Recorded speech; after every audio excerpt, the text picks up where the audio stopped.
Jau septembrī dosimies atkal uz Gruziju, ciemos pie mūsu draugiem. Šī ceļojuma vadītāja ir mūsu Gruzijas Liena, kura kopā ar savu gruzīņu ģimeni mūs vienmēr uzņem kā mājās ar patiesu sirsnību un atvērtību. Kopā ar Lieni iepazīsim Tbilisī pilsētas šarmu, satiksim māti Gruziju, dosimies uz Kahetiju, Gruzijas vīna sirdi. Mūs sagaida arī Kaukāza kalnu ainavas un Melnās jūras piekraste ar košo Batumī pilsētu. Baudīsim īstu gruzīnu supru ar bagātīgi klātu galdu un tamadu, kurš teiks tostus.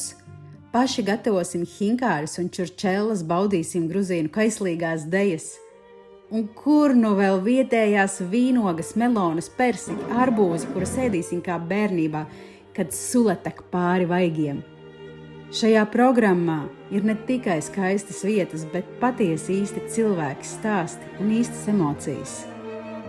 Ja vēlies ieprasīt Gruziju nevis kā turists, bet kā mīļš viesis, kurš tiek sagaidīts kā draugs, tad šis ceļojums patiešām ir domāts tev.